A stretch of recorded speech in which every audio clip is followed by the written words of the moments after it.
Hi, I'm Jason Sterling, and this is the EA blog. Become a successful property owner with the Sims 4 for Rent expansion pack. We had the trailer, the launch trailer for this last week, and EA put out a blog maybe a day or two later, a couple of days later. It did answer a few questions. It left a few questions unanswered. We're going to take a look at it and see what it does confirm. I did a really deep dive, exhaustive look at the trailer. If you want to check that out here on my channel. Also, please feel free to hit like, subscribe, and notify. But let's jump on in here. You can oversee multiple residential rentals as you bring your neighbors together, literally, according to the blog. Kind of an image there, a graphical image shows a new gnome, little lobby, smell boxes, and a guy, I assume, submitting his rent payment. She looks a little pissed, so maybe it was late. Now we get an intro here. You know, it's time to open your door to new rental opportunities in the picturesque world of Tomarang. Experience the neighborhood as a property owner or tenant. Now that does answer a very important question.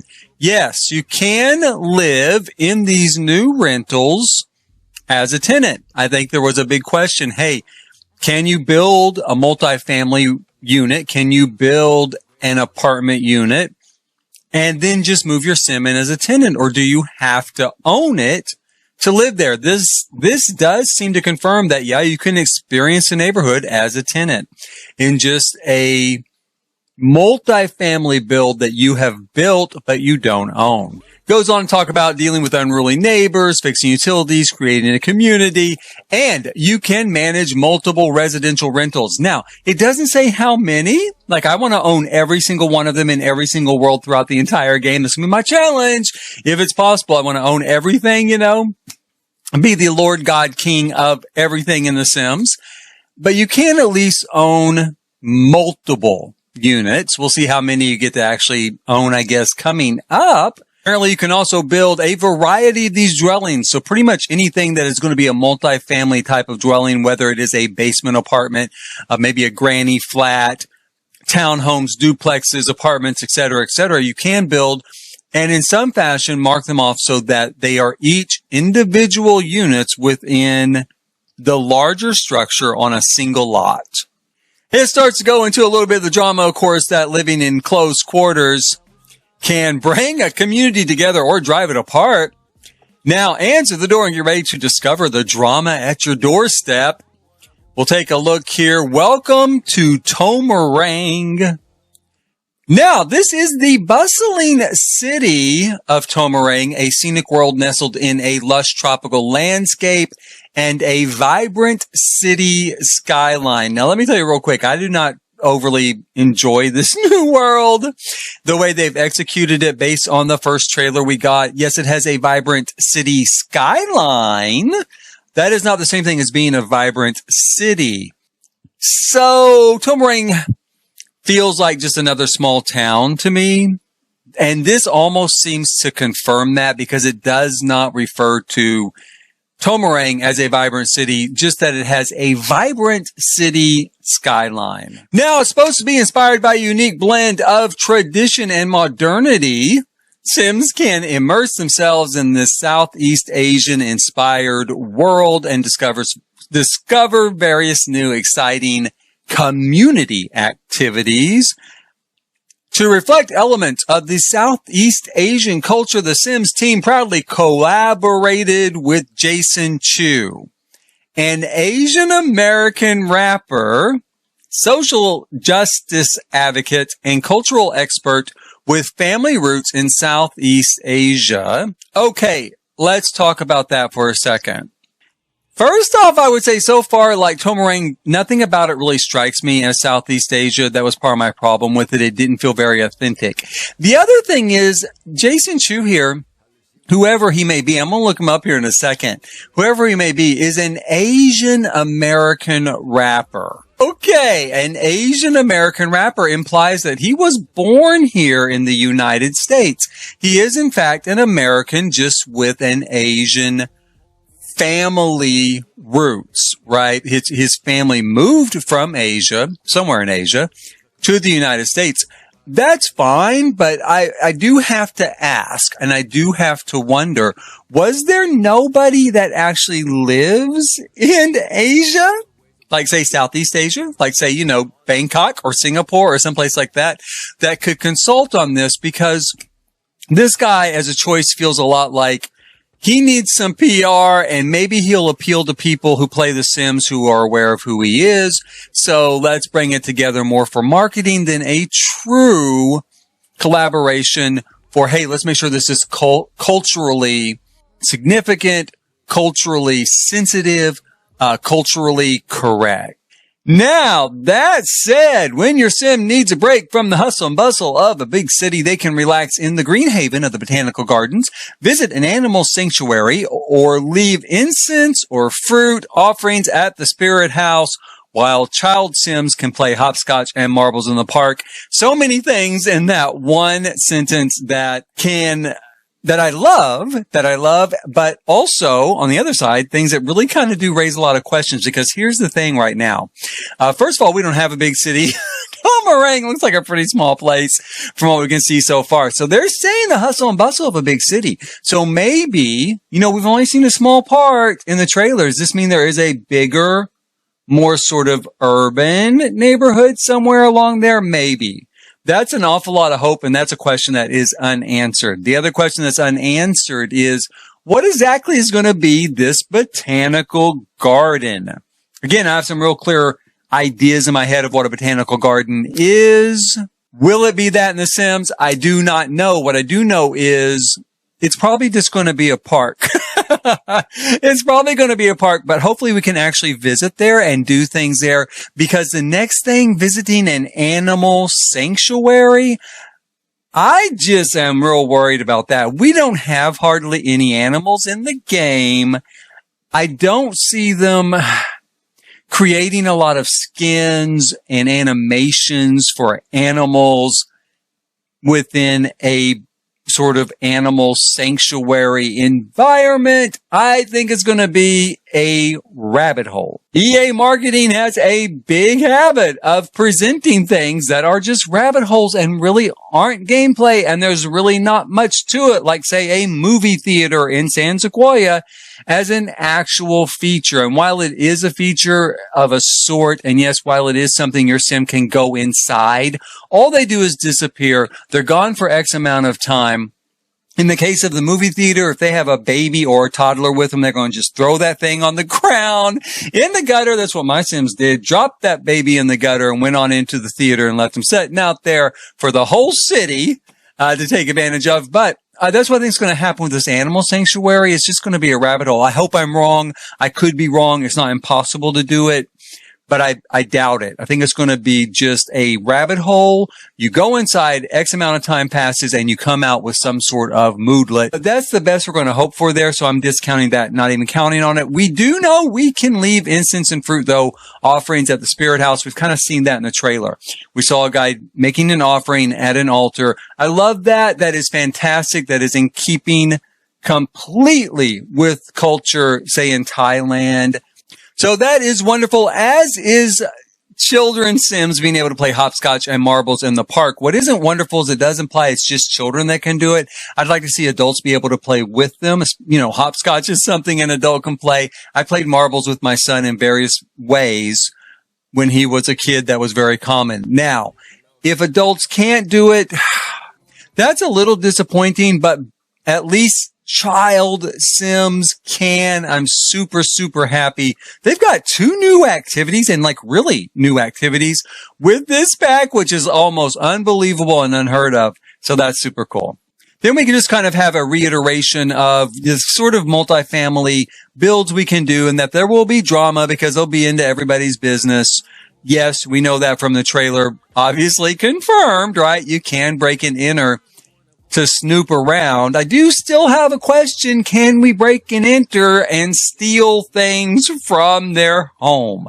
If you're going to go through that much trouble, you might as well take some jewelry or something, right? I mean, how are you going to support yourself? It's hard. Well, there is a way to support yourself because you can blackmail, and it looks like, other Sims from the trailer. That's not confirmed here. It's not confirmed here that you can blackmail other Sims, but it does seem that way in the trailer. but it would be nice to be able to break in and steal their shit too.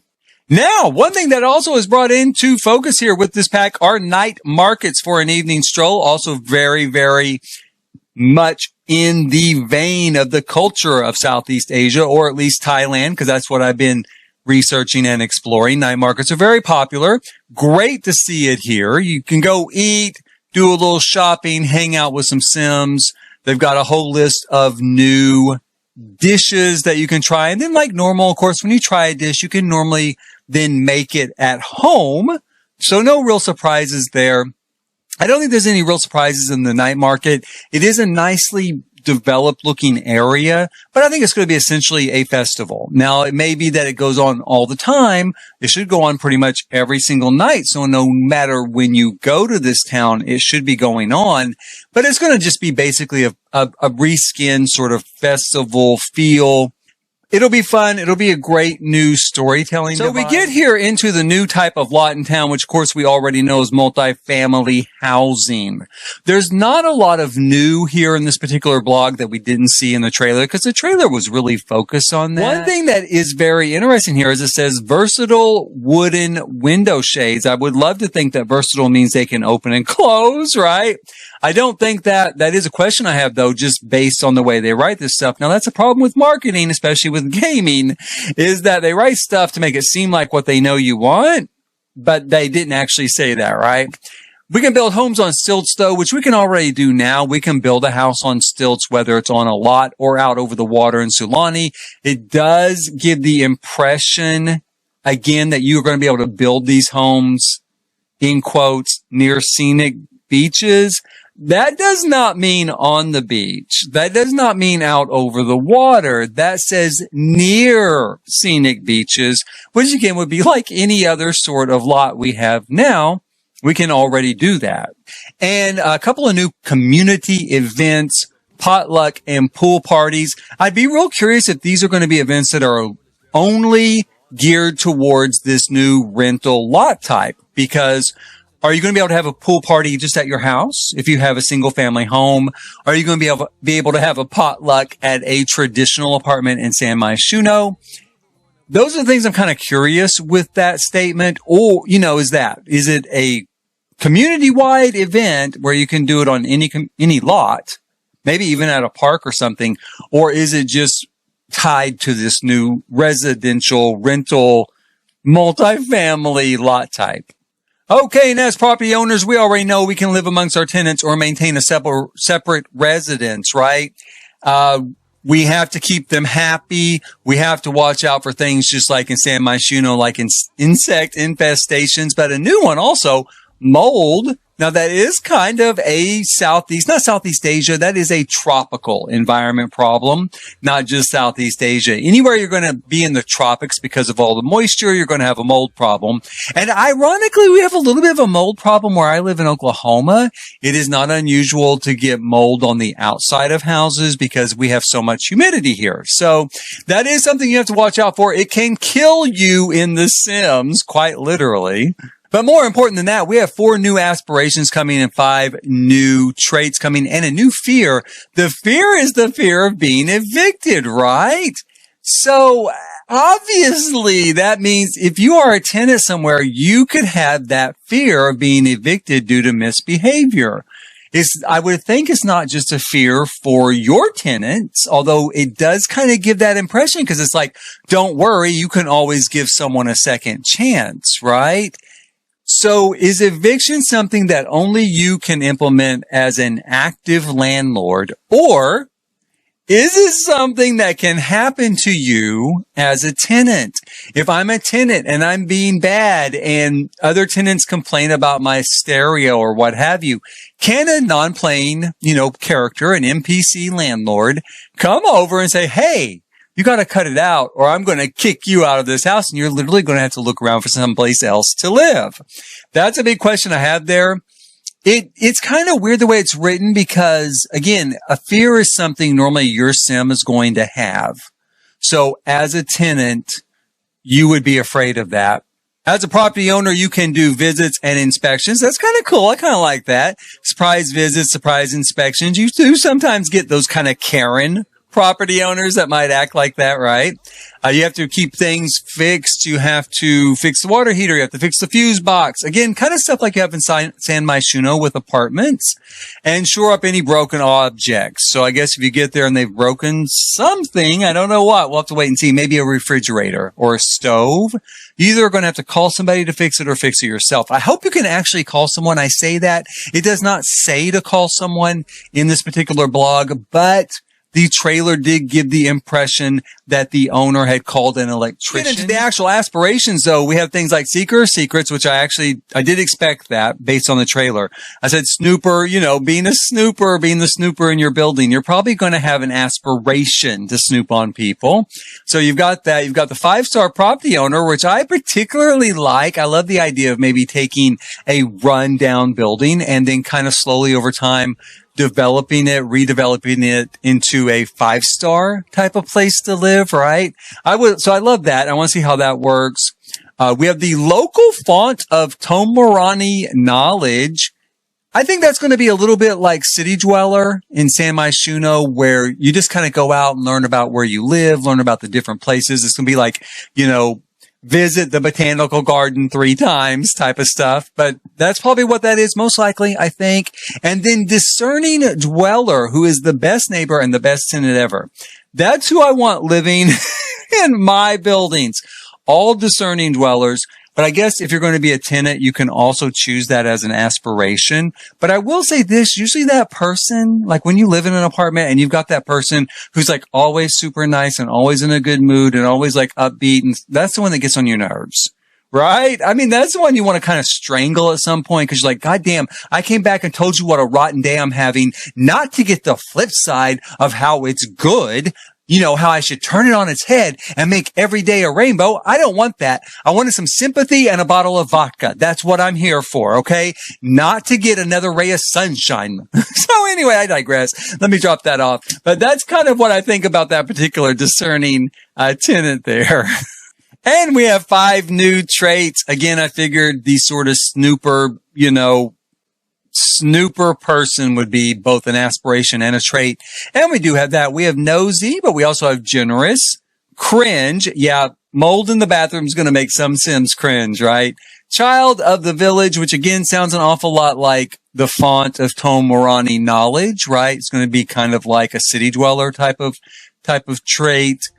And the elder specific wise, as wisdom comes with age. All I can imagine there is that if you have that trait, maybe people are more influenced by you. So you can kind of get people to do what you want more easily as an elder because you have all this wisdom. So naturally they're going to believe you and kind of do what you want. Like if you're like, you really should clean up your apartment and clean up all that mold over there. Cause when I was a kid, I knew this guy and he didn't clean up his mold and he dropped dead, right? So, that's some wisdom that comes with age. You see people drop dead from not cleaning their squat toilet. That's another cringe thing. I bet cringy Sims don't like a squat toilet. So, they didn't clean their squat toilet and they tracked that shit literally all over their bathroom and now it's nasty and, they dropped dead. The end. End of story. The end. Lastly, on the blog here, it's not a vlog, it's a blog. If you purchase the For Rent expansion pack anytime from November the 2nd, because it is available right now for pre-order, to January the 18th, you'll have access to the Streets Eat digital content, which is a grill cart, a street umbrella, and a fruit basket. I'm going to say right off the bat, I love these 3 items. I really do, especially the grill cart looks great. I think it's functional. I hope it's functional. I hope it's not just decorative. I hope we could at least use it as a grill in our own backyard or something. The street umbrella looks cool. It's got lights hanging down from it. And I can definitely put the fruit basket to use. I am building a market on one of my builds that I'm going to use in my game with this pack. And the fruit basket will come in great for set dressing. I don't really like these, purchased by a certain date and you get stuff offers. I don't like it because not everyone can purchase it by a certain date. And Some people will start playing this game for the very first time next year, and they'll never have a chance to get it simply because they weren't playing when this pack came out. Now, I've said that for a while. I've said that since they started doing these. It has not changed. It must be working for them, right? Enough people must like it when they fill out surveys and stuff that I don't think it's going to change, but that is my personal opinion on it. I am really looking forward to this pack. I am already doing builds. You can find them here on my channel. Please hit like, subscribe, and notify so you can find my channel easier, and you'll know when I am online live streaming. I do that fairly regularly, and I also put up videos from time to time as well. I have an ongoing storyline serial that I contribute to whenever I have the time. And then I do reviews, stuff like this, where we look at new stuff coming. So please hit like, subscribe, and notify. I am super excited. I can't wait for this to get here. I hope you are too. And until next time, as in every time, thanks for watching.